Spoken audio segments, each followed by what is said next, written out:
طرح کمزور تھا. یہ اس کی کمزوری پر استعارہ ہے. تو حضور علیہ السلام نے اسے پوچھا کہ تو نے اللہ سے کوئی دعا تو نہیں مانگی تھی؟ اس نے کہا جی حضور میں نے اللہ سے ایک دعا مانگی تھی، لگتا ہے وہ قبول ہو گئی. کہا کیا کہ دعا مانگی تھی؟ اس نے کہا میں نے اللہ سے عرض کی تھی مالک آخرت کی زندگی کے جو دکھ ہیں، عذاب ہیں، تکلیفیں ہیں، آزمائشیں ہیں، وہ بھی دنیا پہ میرے اوپر ڈال دے اور میری آخرت صاف فرما دے. تو شاید میری وہ دعا قبول ہو گئی. تو مجھے بہت ساری بیماریوں نے گھیر لیا ہے، بہت سارے دکھ ہیں، معاشی مشکلات ہیں، بحران ہیں، تکلیفیں ہیں. تو ان تکلیفوں نے اور بیماریوں نے مجھے توڑ کے رکھ دیا ہے، اور میری وہ حالت جو آپ کے سامنے ہے آپ ملاحظہ کر رہے ہیں. بظاہر بڑی خوبصورت سی بات تھی کہ اس نے آخرت کے دکھ مانگ لیے دنیا کے لیے کہ یہ دنیا جیسے تیسے ہو کاٹ لوں گا، میری آخرت ٹھیک ہو جائے. اس کی اس بات کے بعد اللہ کے محبوب نے اس کی حوصلہ افزائی نہیں فرمائی، بلکہ اس کی حوصلہ شکنی کرتے ہوئے کہا کہ تو نے یہ کیوں کہا کہ آخرت کے حصے کے دکھ بھی دنیا پہ پہنچیں؟ حضور نے فرمایا کہ تو نے یہ کیوں نہیں کہا ربنا آتنا فی الدنیا حسنۃ وفی الآخرۃ حسنۃ، اے اللہ مجھے اس جہاں میں بھی بہتریاں دے دے، اس جہاں میں بھی بہتریاں دے. تو اس دنیا میں مومن ذلت سہنے کے لیے نہیں آیا. یہ ہمارے اوپر جو مصیبتیں ہیں، تکلیفیں ہیں، معاشی مشکلات ہیں، یہ ہماری بددیانتیوں کی وجہ سے، ہماری خیانتوں کی وجہ سے، ہمارے جھوٹ کی وجہ سے، ہمارے وقت کو برباد اور ضائع کرنے کی وجہ سے، ورنہ ہم آگے ہوتے دنیا سے. تو اسلام ہمیں یہ تعلیم نہیں دیتا. یہ آج بھی کیلیفورنیا کی یونیورسٹی کے اندر مسٹر ہیمفر کے تھیسس پڑے ہوئے ہیں، اور اس کا ایک چیپٹر چھپ کے منظر عام پہ بھی آ گیا ہے.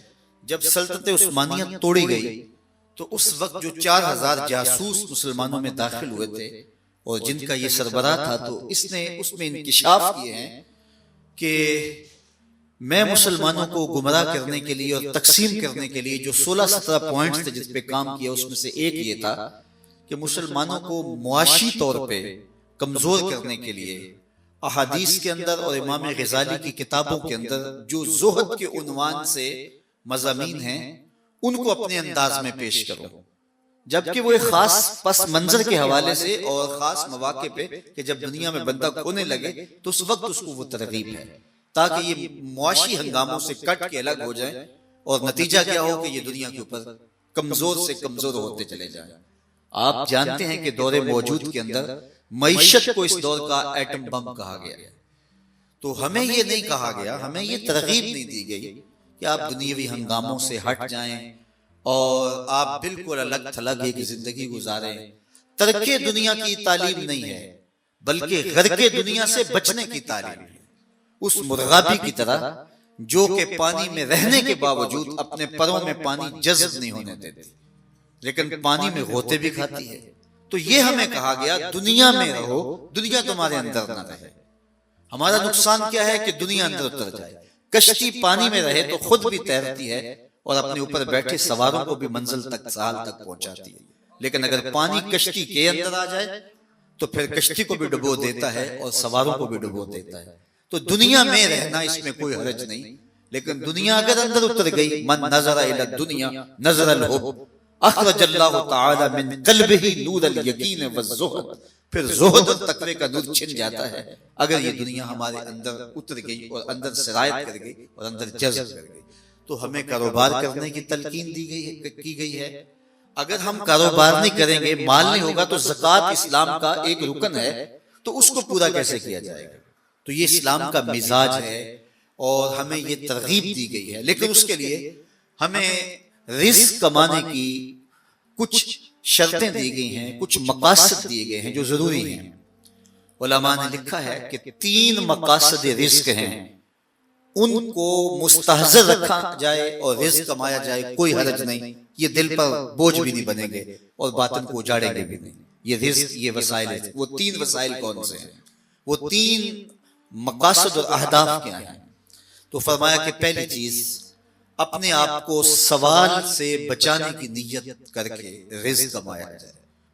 کہ میں کسی کے آگے ہاتھ نہ پھیلاتا پھروں اپنی ضروریات کے لیے. میری ضروریات ہیں, میں نے زندگی گزارنی. تو اپنے آپ کو سوال کی نیت سے بچانے کے لیے رزق کمانا یہ دین ہے.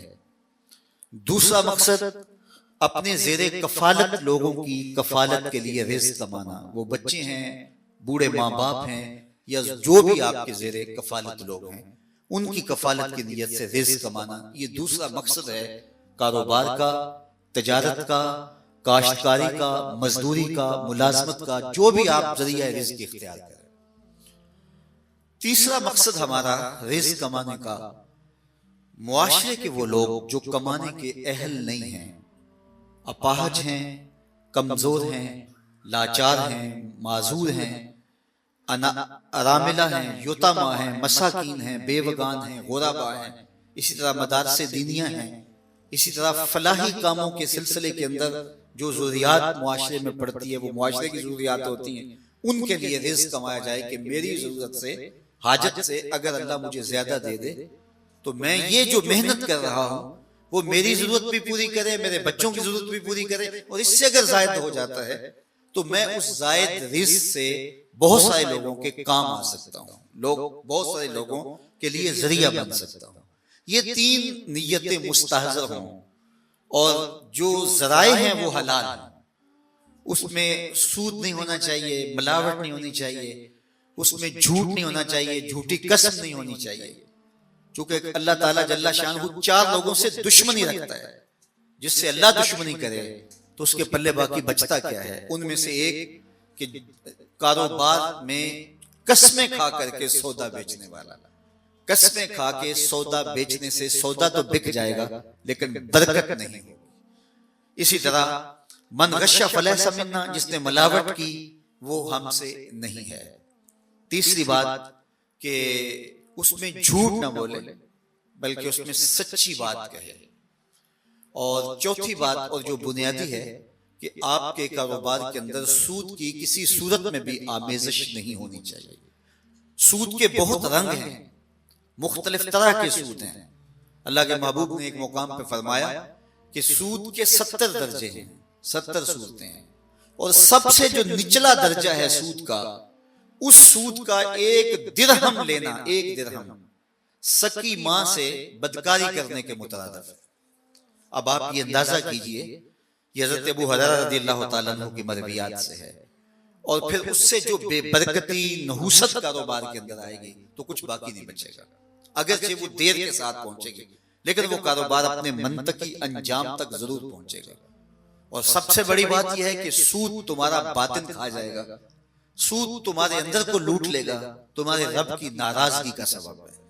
اللہ تعالیٰ جل شانہ نے قرآن مجید میں بہت ساری باتوں سے میں منع کیا کہ یہ کام تم نے نہیں کرنے ہیں, حکم دیا کہ یہ کام نہیں کرنے. اس کی حکمتیں بھی بیان کی. مثال کے طور پہ شراب کی حکمت ہے, تو شراب پینے سے تحور بھی پیدا ہوتا ہے اور بہت ساری چیزیں ملتی ہیں, لیکن کہا کہ اس کے نقصان بھی ہیں.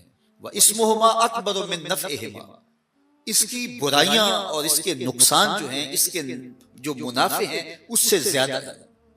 بدکاری اور زنا کے بارے میں ممانعت کا حکم دیا تو فرمایا لا تقربوا الزنا انه كان فاحشة وساء سبیلا. یہ بڑی کھلی بے حیائی ہے اور برا راستہ ہے, شریف آدمیوں کو زیبا ہی نہیں دیتا. اس کی حکمتیں بیان فرمائیں. اب آئی بات سود کی, اور یہ بہت بری بات تھی. اب مدینے کے یہودیوں نے کہا انما البیع مثل الربا, کہ جو بے ہے وہ بھی سود اور بے ایک جیسے ہیں. وہاں بھی پیسے لگائے جاتے ہیں اور نتیجہ ملتا ہے نفع کی صورت میں, اور یہاں بھی پیسے لگائے جاتے ہیں تو نتیجہ ملتا ہے, تو دونوں ایک جیسے ہیں. یہ کیا ہوا کہ ایک حلال ہے اور ایک حرام ہے, دونوں جگہ پیسے انویسٹ کیے جاتے ہیں اور نتیجہ سامنے آتا ہے. تو اس کا جواب اللہ اگر چاہتا تو اس پہ دلائل دیتا نا کہ سود کاروبار جیسا نہیں ہے, اور اللہ دلائل کے انبار لگا دیتا. لیکن یہاں اللہ تعالیٰ نے جو جواب دیا ذرا سنیے اور توجہ کیجئے. جب انہوں نے کہا کہ سود اور بے, کاروبار اور سود ایک جیسے ہیں, اللہ فرمائے ایک جیسے نہیں ہیں. کیوں ایک جیسے نہیں؟ دلیل ذرا سنیے. وَأَحَلَّ اللَّهُ الْبَيْعَ وَحَرَّمَ الرِّبَا, اللہ فرماتا ہے ایک جیسے اس لیے نہیں کہ تمہارا رب ان کو ایک جیسا نہیں کہتا. بات ختم. یہ اس کی حاکمیت کا اعلان ہے. یعنی اللہ یہاں کوئی دلیل نہیں دی, دلیل یہ ہے کہ میں تمہارا رب اپنا تو میں جب کہتا ہوں کہ ایک جیسے نہیں ہیں تو پھر بات ہی ختم. دیکھیے استاد ہو باپ ہو بیٹے کو کوئی حکم دے تو وہ کہے کیوں, تو وہ اس کو حکمت سمجھائے کہ بیٹے اس لیے یہ کام کرنا ہے, یہ اس کی شفقت ہے.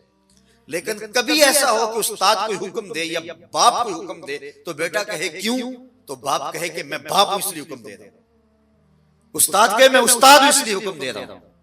یہ اس کی حاکمیت ہے. ڈاکٹر کہے کہ تمہاری یہ بیماری یہ چیزیں نہیں کھانی, روز لکھ کے دیتے ہیں ڈاکٹر کہ یہ نہیں کھانا, تو مریض اگر پوچھ لیتا ہے جناب یہ کیوں نہیں کھانی, تو وہ بتا دے کہ اس میں یہ جز زیادہ ہے اور یہ تمہارے لیے مزاج سے ٹکرا جائے گا, اس کی حکمت بیان کر دے. لیکن کبھی کوئی مریض پوچھے جناب یہ کیوں نہیں کھانا, تو ڈاکٹر کہے میں ڈاکٹر ہوں بس بات ختم, میں جب کہہ رہا ہوں نہیں کھانا.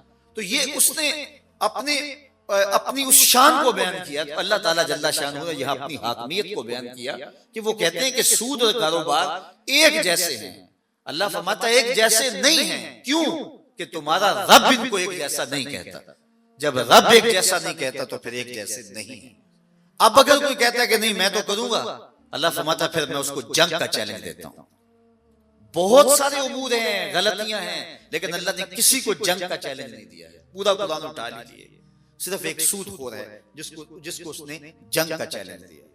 اور اللہ جس کو جنگ کا چیلنج دیتا ہے پھر اللہ کی خفیہ تدبیر اس کو جکڑ لیتی ہے, اور پھر وہ ایک وقت آکے کہتا ہے, پھر اتنا روتا ہے چیختا ہے لیکن کوئی حل نہیں ہوتا. تو اللہ کی خفیہ تدبیر سے بچنے کے لیے ذرائع بھی حلال ہوں اور نیات بھی جو ہیں اہداف بھی یہ ہوں. لیکن اگر ہدف یہ ہو گیا کہ میرے پاس دولت زیادہ ہوگی تو میں عشرت کروں گا, تو یا یہ نیت ہوئی کہ میرے پاس دولت ہوئی تو میں اپنے خاندان برادری, ہمارے پنجاب میں کہتے ہیں شریکہ, اس میں بڑا نمایاں ہو جاؤں گا, ان پر تفاخر کروں گا. یہ اگر مقاصد ہو جائے تو حلال ذرائع سے کمایا ہوا رزق حلال تو ہوگا, وہ حرام نہیں ہوگا, لیکن وہ باطن کو اجاڑ دے گا اور وہ وبال بنے گا اور وہ مال مصیبت بنے گا اور وہ آخرت کے نقصان کا سبب بنے گا. بتدریج وہ دین سے دور ہٹا دے گا اور وہ پکا دنیا دار بنا دے گا. تو اس لیے ہمیں ان 3 اہداف کے علاوہ چوتھا کوئی ہدف نہیں طے کرنا چاہیے. پہلا ہدف اپنے آپ کو سوال سے بچانا, دوسرا ہدف کہ اپنے بچوں کی اور اپنے ماتحت جن کی کفالت ہمارے ذمہ ہے ان کی صحیح کفالت کرنا. وہ جتنی مرضی کشادہ کی جائے اس میں کوئی حرج نہیں. یجب علی صاحب المال ان یوسع علی عیالہ, سید علی المرتضیٰ فرماتے ہیں کہ لازم ہے صاحب مال پہ کہ وہ وسعت کے ساتھ کشادگی کے ساتھ اپنے بچوں کی کفالت کرے. بلکہ ما وضع فی امرأ فہی صدقہ, فرمایا جو تم لقمہ کما کے بیوی کے منہ میں رکھتے ہو وہ بھی صدقہ لکھا جاتا ہے, اس کا بھی تمہیں ثواب ملتا ہے, اس کا بھی تمہیں اجر ملتا ہے, اس کا بھی تمہیں صلہ اللہ کے ہاں سے نصیب ہوتا ہے. آپ جب راہ خدا میں خرچ کرتے ہیں, جو آپ اپنی اولاد پہ خرچ کرتے ہیں, ماں باپ پہ خرچ کرتے ہیں, دوستوں پہ خرچ کرتے ہیں, وہ صدقہ نافلہ ہوتا ہے. اور جو غربا اور مساکین پہ خرچ کرتے ہیں وہ 2 طرح کا ہوتا ہے, صدقہ نافلہ بھی ہوتا ہے, واجبہ بھی ہوتا ہے. صدقہ واجبہ صرف زکوٰۃ ہے, منت کا ہے, یا اس طرح کے جو صدقات ہیں. تو جو ہم اپنے بیوی بچوں پہ خرچ کرتے ہیں وہ صدقہ نافلہ ہے. اور صدقہ نافلہ میں یہ بہترین صدقہ ہے کہ آپ اپنے بچوں پہ خرچ کریں, ان کو کشادگی دیں, ان کو وسعت دیں, ان کی ضروریات کو پورا کریں, اور یہ اللہ کے نزدیک تمہارے لیے اجر کا سبب ہے. اور اپنی بیوی کو تم جب جو ہے وہ نوازتے ہو, دیتے ہو, وہ خوش ہوتی ہے, تو اس کی خوشی تمہارے لیے اللہ کی رحمتیں لیتی ہے. اس کا کچھ لوگ جو ہیں وہ باقی لوگوں کو تو بہت خوش رکھتے ہیں, لیکن گھر کے کفاف کے اندر جو ہے وہ ذرا گھٹن رکھتے ہیں, کشادگی نہیں کرتے, اور گھر کے ماحول کے اندر گھٹن ہوتی ہے. تو اس گھٹن کی وجہ سے اللہ تعالیٰ کی رحمتیں ان سے روٹتی ہیں. اس لیے گھر میں کشادگی پیدا کرنے کا حکم ہے. اور تیسری نیت وہی میں نے بتائی کہ اللہ اگر زیادہ دے, ضرورت سے زیادہ. دیکھیے ہر وہ جانور جس کا ضرورت سے زائد دودھ ہوتا ہے اس کا دودھ ہمارے لیے حلال ہے. بھینس کا دودھ ہے وہ اوروں کے لیے حلال ہے, گائے کا دودھ. اور جس جانور کا دودھ اس کی ضرورت سے زیادہ نہیں ہوتا, بمشکل اس کے بچے پیتے ہیں, تو وہ ہمارے لیے حلال نہیں رکھا گیا. تو جس کو اس کی ضرورت سے زیادہ دے تو وہ چاہے کہ اوروں کو بانٹے, اور لوگوں کے لیے جو ہے وہ صدقات اور خیرات اور ضرورت ہو اپنے کاروبار میں بھی لگائے, لیکن اوروں کو بھی دے. اور جب وہ راہ خدا میں خرچ کرے گا تو اللہ تعالیٰ جل شانہ اس کو برکت عطا کرے گا. تو یہ جو کاروبار کے ذرائع ہوتے ہیں یہ اللہ کی رضا کا سبب ہو سکتے ہیں. ایک موقع آیا کہ جب غزوہ تبوک کے لیے صحابہ نے حضور حضور نے صحابہ سے فنڈ مانگا تو انہوں نے جب پیش کیا تو صحابہ میں سے جو غریب تھے انہوں نے کہا کہ ذہب اہل الدثور فی الوجود، کہ جو اہل دثور ہیں، جو مالدار ہیں، وہ توجد میں ہم سے بڑھ گئے اور ہم بہت پیچھے رہ گئے. انہیں حسرت ہوئی. آقا کریم علیہ السلام نے غلام آزاد کرنے کی ترغیب دی تو سب سے زیادہ غلام آزاد کیے تھے حضرت عبد الرحمن بن عوف رضی اللہ تعالیٰ عنہ نے. 1 2 4 10 غلام نہیں، انہوں نے اپنی زندگی میں 30,000 غلام آزاد کیے تھے. بالکل زیرو سے شروع ہوئے تھے، زیرو سے. جب مکہ سے ہجرت کر کے مدینہ آئے تو حضور نے مواقعات قائم کی. ایک انصاری کو اور ایک مہاجر کو جوڑ دیا، کہا یہ تمہارا بھائی ہے، اس کو تم نے سٹینڈ کرنا، کھڑا کرنا. تو انہوں نے آدھے آدھے مال دے دیے. لیکن حضرت عبد الرحمن بن عوف کا جو انصاری بھائی تھا اس نے کہا جناب میں کیا پیش کر سکتا ہوں؟ اس نے کہا میرے بھائی تو مجھے بازار کا رستہ دکھا دے، اگلا کام میں جانوں، میرا کام جانا. تو جو ہاتھ سے کام کرنے والے ہوتے ہیں، محنتی ہوتے ہیں، اللہ تعالیٰ انہیں سرخرو کرتا ہے. تو عبد الرحمن بن عوف رضی اللہ تعالیٰ عنہ کو وہ بازار لے گئے اور بازار کی نوعیت سمجھا دی کہ اس وقت منڈی میں یہ تیز ہے اور یہ کمزور ہے اور یہاں کے حالات اور مزاج یہ ہے. کہا بس آپ اب گھر جائیے، اب میں جانوں اور بازار جانا. پھر حضرت عبد الرحمن بن عوف جو بالکل زیرو سے شروع ہوئے تھے، جب ان کا وصال ہوا 30,000 غلام تو نے زندگی میں آزاد کیے، اس کے علاوہ دیگر مدات میں بھی خرچ کیا. اور جب آپ کا وصال ہوا تو 4 ازواج تھی، ان کی اولادیں تھیں. آپ نے اپنے مال کا تیسرا حصہ راہ خدا میں خیرات کرنے کی وصیت کی. باقی 2 حصوں میں اولادوں کو دیا گیا، بیٹیوں کو بیٹوں کو دیا گیا. 8واں حصہ خاتون کا ہوتا ہے، بیوی کا ہوتا ہے. وہ 8واں حصہ جو ازواج کا تھا وہ ازواج میں تقسیم کیا. اس میں باغ بھی تھے، کھجوریں بھی تھیں، اس میں جو ہے وہ گھوڑے بھی تھے، اس میں اونٹ بھی تھے اور بہت کچھ تھا، زمینیں جائیدادیں بھی تھی. صرف جو سونے کی مد میں چیز تھی، سونا پڑا تھا، اس کو 4 بیویوں میں 8واں حصہ جو تھا تقسیم کرنے کے لیے مزدور کلہاڑوں سے صبح کے وقت کاٹنے لگے، ظہر تک کاٹتے رہے. یہ اس شخص کی کہانی ہے کہ جو بازار کا راستہ دیکھ کے پھر خلوص سے وہاں محنت کرتا ہے. تو اللہ سے مانگو عبد الرحمن بن عوف کی دولت، دولت قارون نہیں، مالک دولت عثمان عطا کر. اللہ فراوانیاں دے، وسعتیں دے، لیکن ان نیتوں پر کھڑے رہیں کہ اللہ اگر دے تو ہم اپنی ضرورت پوری کر کے، اپنے بچوں کی ضرورت پوری کر کے، جو زائد ہوگا ہم اپنے کاروبار کو بھی آگے لے جانے کی کوشش کریں گے. لیکن جہاں ضرورت ہوگی، غربا میں، مساکین میں، اراملہ میں، مساجد میں، مدارس دینیا میں، دیگر مدات کے اندر وہاں خرچ کر کے ہم اللہ کی رضا جوئی پائیں گے. اللہ کے محبوب نے فرمایا کہ جو تاجر ہیں قیامت کے دن فجار کی شکل میں کھڑے ہوں گے. جب قیامت کے دن تاجر یحشرون التجار الفجار، جو تجار ہیں، کاروبار کرنے والے لوگ ہیں، قیامت کے دن جب لائے جائیں گے تو بصورت فاسق فاجر وہ کھڑے کیے جائیں گے. الا من اتقى وبر وصدق، 3 چیزیں حضور نے فرمائی. ہاں مگر جس نے تقوی اختیار کیا، جو نیکی کرتا رہا اور سچ بولتا رہا، جس کے اندر یہ 3 وصف ہوئے تو وہ فجار کی فہرست میں نہیں ہے، ورنہ کاروباری لوگ فرمایا فجار کی فہرست میں کھڑے ہوں گے. تو 3 طرح کے جو ہے وہ لوگ ہیں. ایک وہ کہ جو اپنے کاروبار کے اندر حرام حلال، امن الحلال امن الحرام. حضور نے فرمایا قرب قیامت میں ایسا دور آ جائے گا کہ لوگ یہ نہیں سوچیں گے یہ جو رزق ہم اکٹھا کر رہے ہیں یہ حلال ذریعے سے آ رہا ہے یا حرام ذریعے سے آ رہا ہے. ان کا مقصد صرف رزق اکٹھا کرنا اور امیر بننا. قدریں پامال کریں گے اور جو ہے وہ اخلاقیات کا دامن چھوڑیں گے، دوستیاں قربان کر دیں گے، رشتہ داریاں توڑ دیں گے اور سب کچھ کر دیں گے. دولت ملنی چاہیے، ایک وہ طبقہ ہوگا. تو فرمایا یہ فجار کی صف میں کھڑے ہوں گے. دوسرا طبقہ وہ ہے کہ جو اچھائی سے کاروبار کرنا چاہتا ہے لیکن کاروباری حالات کی وجہ سے کبھی کبھی ان سے اونچ نیچ ہو جاتی ہے. تو آقا کریم علیہ السلام نے فرمایا کہ میں ان کو وصیت کرتا ہوں کہ وہ صدقہ کیا کریں. جب وہ صدقہ کیا کریں گے تو ان کی کوتاہیوں کا کفارہ بن جائے گا.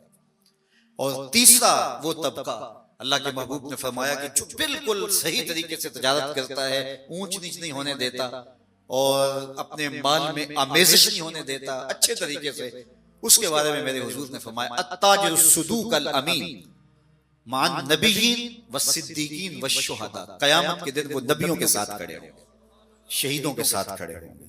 تو ایک طبقہ تو برباد طبقہ ہے جو پکا دنیا دار بن جاتا ہے، جس کی ترجیحات ہی دولت کو جمع کرنا ہے، اخلاقیات پامال کرتا ہے، اقدار پامال کرتا ہے، اور حلال حرام کی تمیز اس میں نہیں رہتی ہے، اور ایک طبقہ وہ ہے کہ جو کوشش کرتا ہے لیکن کبھی کبھی کوتاہی ہو جاتی ہے تو وہ صدقے سے اس کا مداوع کرے، اور تیسرا طبقہ وہ کہ جو اپنے معاملات کو بالکل خوبصورتی کے ساتھ اچھے انداز کے ساتھ رکھے اور وہ چھوٹی چھوٹی چیزوں کا بھی خیال رکھے۔ اللہ کے محبوب علیہ السلام کا ایک صحابی ہے، تو وہ گھوڑا لے کر بیچنے بازار آیا، تو ایک صحابی گزرتے ہوئے رکے، پوچھا بیچتے ہو؟ کہا کتنے کا؟ کہا میں اس کو 500 درہم میں بیچتا ہوں۔ انہوں نے کہا جس طرح کوئی چیز خریدی جائے تو اس کو چیک کیا جاتا ہے، تو عرب گھوڑے کے اوپر بیٹھ کے سواری کر کے اس کی چال دیکھتے تھے اور پھر اس کی قیمت لگاتے تھے۔ تو جب انہوں نے اس گھوڑے کے اوپر بیٹھ کے اس کو دوڑایا تو سمجھے کہ یہ تو بہت مہنگا ہے، یہ 500 کا بیچ رہا ہے۔ خیر واپس آئے تو کہا کہ یہ کتنے کا؟ کہا 500 کا۔ کہا 600 لیتے ہو؟ کہا لے لو، دے دو 600 دے دو، مجھے اور کیا چاہیے؟ پھر کہا 700 لوگے؟ تو کہا مجھے اور کیا چاہیے، 700 دے دو۔ کہا تمہارا گھوڑا ویسے 800 کا ہے۔ انہوں نے کہا ہاں میرا گھوڑا 800 کا ہے۔ تو کہا تم 500 کا کیوں بیچ رہے ہو؟ کہا میں مجبور ہوں اور میں نے بیٹی کی شادی کرنی تھی اور میں اس لیے بیچ رہا ہوں۔ اس آج کل وہ کہتے ہیں نا پراپرٹی پہ، یہ بندہ پھنسا ہوا ہے ورنہ یہ اتنے کا سودا نہیں ہے۔ تو اس نے کہا میں پھنسا ہوا ہوں تو اس لیے 500 کا بیچ رہا ہوں۔ تو اس نے کہا کہ تم 800 کا کیوں لے رہے ہو؟ جب تمہیں 500 کا مل رہا ہے تو تم 800 کا کیوں لے رہے ہو؟ کہا کہ ہمارے رسول نے ہمیں سودا خریدنے کا حکم دیا ہے، کسی کی مجبوریاں خریدنے کا حکم نہیں دیا۔ تو اپنی تجارت کو بعض کا کوئی پھنس گیا ہے تو اس کی مدد کرو، بلکہ اس کو چارانے زیادہ دے کے اس کو کھڑا کرنے کی کوشش کرو۔ اگر کل وہ پھنسا ہے تو آج وہ پھنسا ہے تو کل آپ بھی تو پھنس سکتے ہیں۔ تو اس لیے اپنے معاملات کو ستھرا رکھا جائے اور اپنے معاملات کی پاکیزگی کا خیال رکھا جائے۔ اب یہ وقت نہیں ہے کہ اس عنوان سے اور بھی کچھ عرض کروں، دو ایک باتیں اور عرض کر دیتا ہوں کہ اگر آپ چاہیں کہ آپ کے کاروبار میں وسعت ہو تو ایک ایسا نسخہ دیتا ہوں۔ حضرت عبداللہ ابن مسعود رضی اللہ تعالیٰ عنہ سے مروی ہے، جب ان کا آخری وقت آیا حضرت عبداللہ ابن مسعود کا، زندگی اور موت کی کشمکش تھی، تو حضرت عثمان غنی ان کا حال پوچھنے آئے۔ تو جب وہ واپس رخصت ہونے لگے تو اشرفیوں کی 2 تھیلیاں حضرت عبداللہ ابن مسعود کو پیش کی اور کہا کہ حضرت یہ رکھ لیجئے۔ تو حضرت عبداللہ ابن مسعود کہنے لگے کہ مجھے تو ان کی ضرورت نہیں ہے، تو آپ مجھے کیوں دے رہے ہیں؟ تو حضرت عثمان نے کہا کہ حضرت آپ کو ضرورت تو نہیں ہوگی لیکن آپ کی بیٹیاں ہیں تو ان کے کام آ جائیں گی، تو آپ اس کو رکھ لیجئے۔ تو حضرت عبداللہ ابن مسعود رضی اللہ تعالیٰ عنہ نے کہا کہ میری بیٹیوں کو بھی اس کی ضرورت نہیں ہے۔ کہا وہ کیوں؟ تمہاری بیٹیاں ہیں تو ان کو تو ضرورت ہوگی اس کو اپنی زندگی کے اندر۔ کہا میری بیٹیوں کے پاس ایک ایسا عمل ہے کہ ان کے ہوتے ہوئے ان اشرفیوں کی ضرورت نہیں ہے۔ کہا وہ کیا؟ کہا میں نے خود اپنے کانوں سے رسول اللہ سے سنا ہے۔ حضرت عبداللہ ابن مسعود کہنے لگے میں نے خود اپنے کانوں سے رسول اللہ صلی اللہ علیہ وآلہ وسلم سے سنا ہے کہ جو شخص روزانہ سورہ واقعہ کی تلاوت کرتا ہے اس کو مالی پریشانی نہیں آ سکتی۔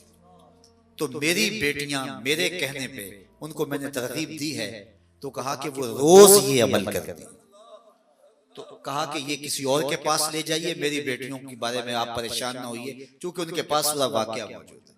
یہ صرف تین رکوعات پر مشتمل سورت ہے اور یہ اتنی آسان ہے کہ آپ چند دن پڑھیں گے تو آپ کو یاد بھی ہو جائے گی۔